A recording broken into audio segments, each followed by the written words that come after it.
Esse campeonato de 68, ele tinha a seguinte formatação.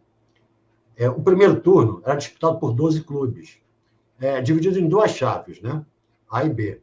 Na A tinha Botafogo, América, Bom Sucesso, Campo Grande, Flamengo e Portuguesa, e na outra Bangu, Fluminense, Madureira, Olaria, São Cristóvão e Vasco. Só que os 12 jogavam entre si, eram 11 rodadas. E os dois últimos colocados de cada grupo não disputariam o retorno, o segundo turno. Né? E foi o que aconteceu com Campo Grande e Portuguesa no grupo do Botafogo, Olaria e São Cristóvão no outro grupo, não se classificaram para o segundo turno. Bem, o campeonato começou. Nas duas primeiras rodadas, o Botafogo ganhou os 2 jogos, o Vasco também.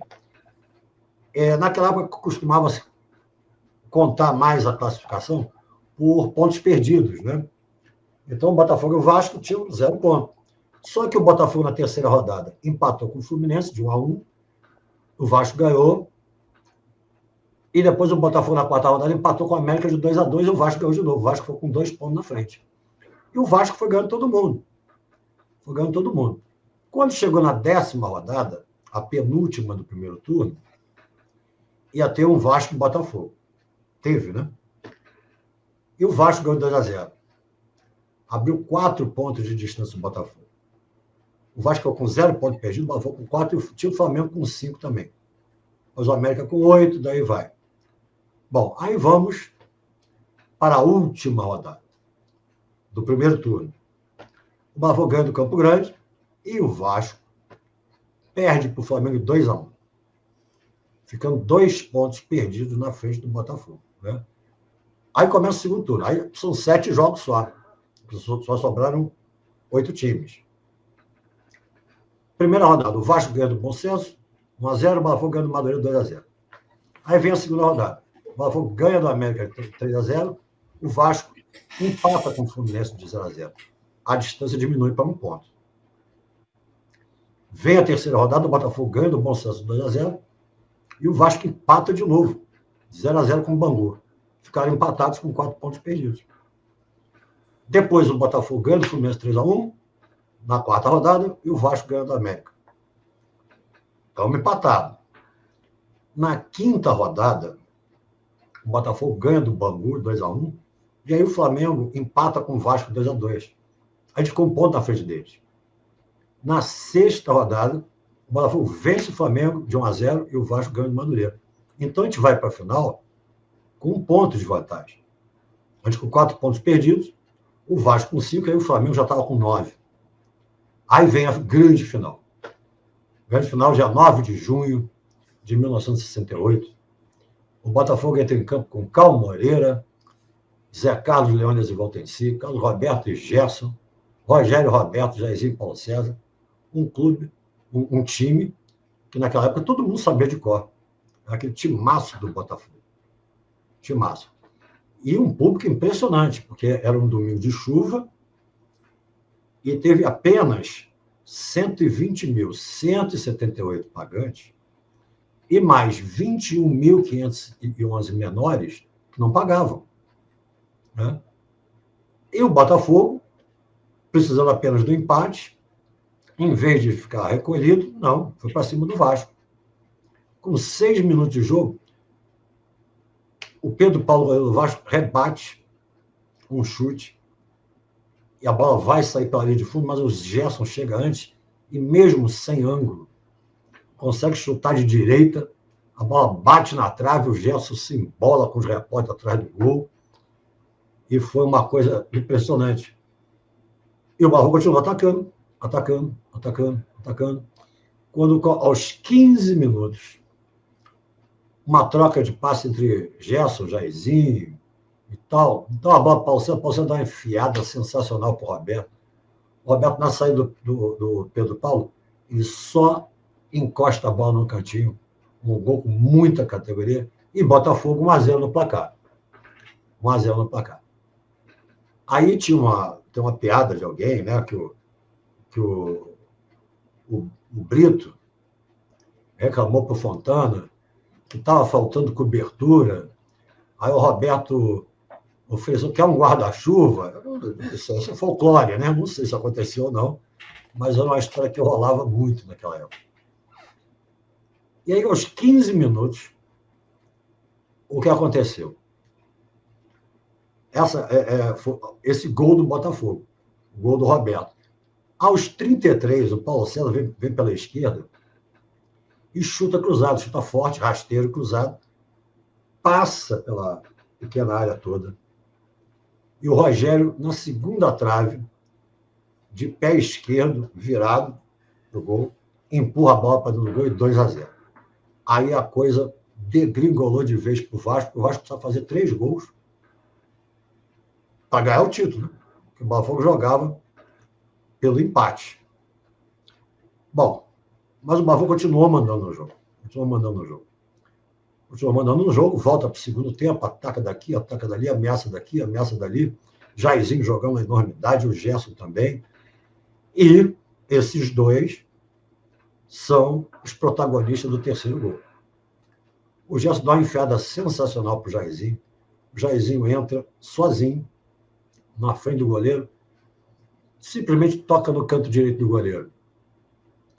O Jairzinho entra mais ou menos pela esquerda, assim, dentro da área. Em vez de chutar cruzado, não. Chutou reto. Colocou assim, parecia, como diria o antigo locutor, colocou uma pérola no fundo aveludado das redes do Vasco. Beleza. 3-0, uma explosão no Maracanã, torcida do Botafogo dando show.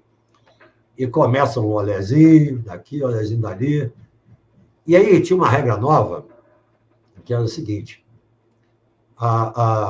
o goleiro só poderia dar 4 passos com a bola na mão.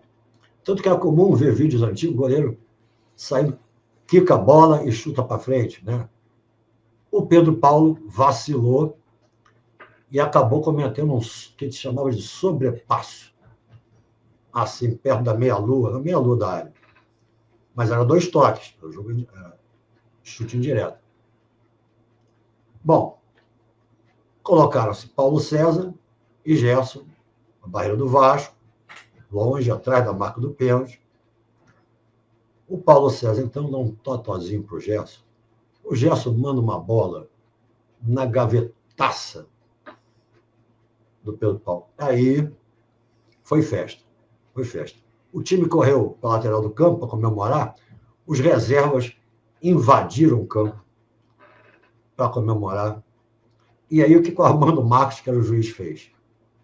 Expulsou todos os reservas, entre eles Afonsinho, do Botafogo por invasão de campo.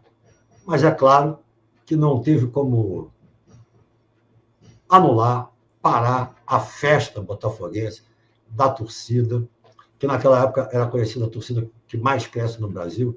Tinha muitos jovens na torcida do Botafogo, muitos garotos. Era um timaço.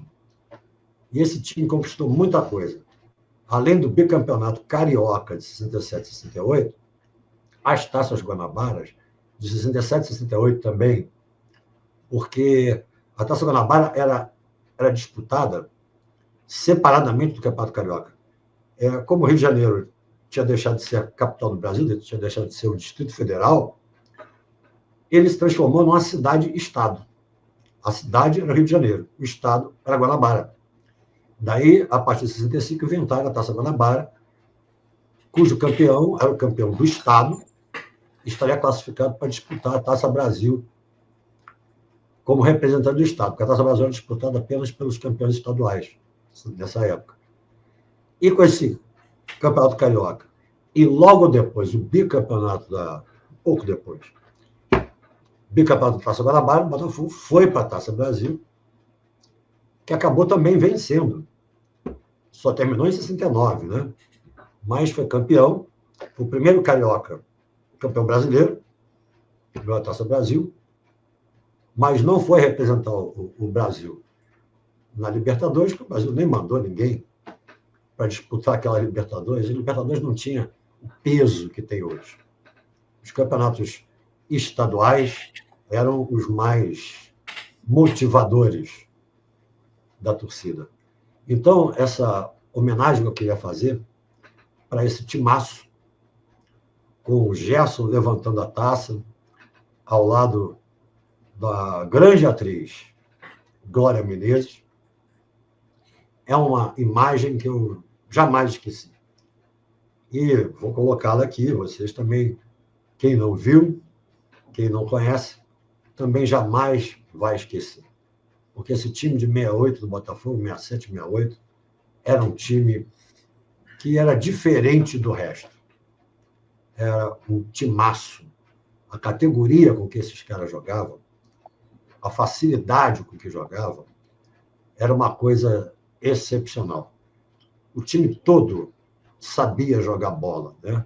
Craques, tinha Manga em 67, né? Leônidas, Gerson, Rogério, Roberto, Zezinho, Paulo César, além de outros ótimos jogadores. E eram jogadores inteligentes. Um amigo meu falou que, hoje o Gerson não jogaria, que iam botar 2 em cima dele. Ele falou, pô, o Gerson queria que tivesse 3. Porque se tivesse 3 em cima dele, 2 jogadores do Botafogo estavam sobrando. E os caras colocavam bem e estavam a bola. Era um time muito rápido, jogava no contra-ataque, o técnico era o Zagallo, e cheio de garotos. Muitos garotos que subiram da base, né?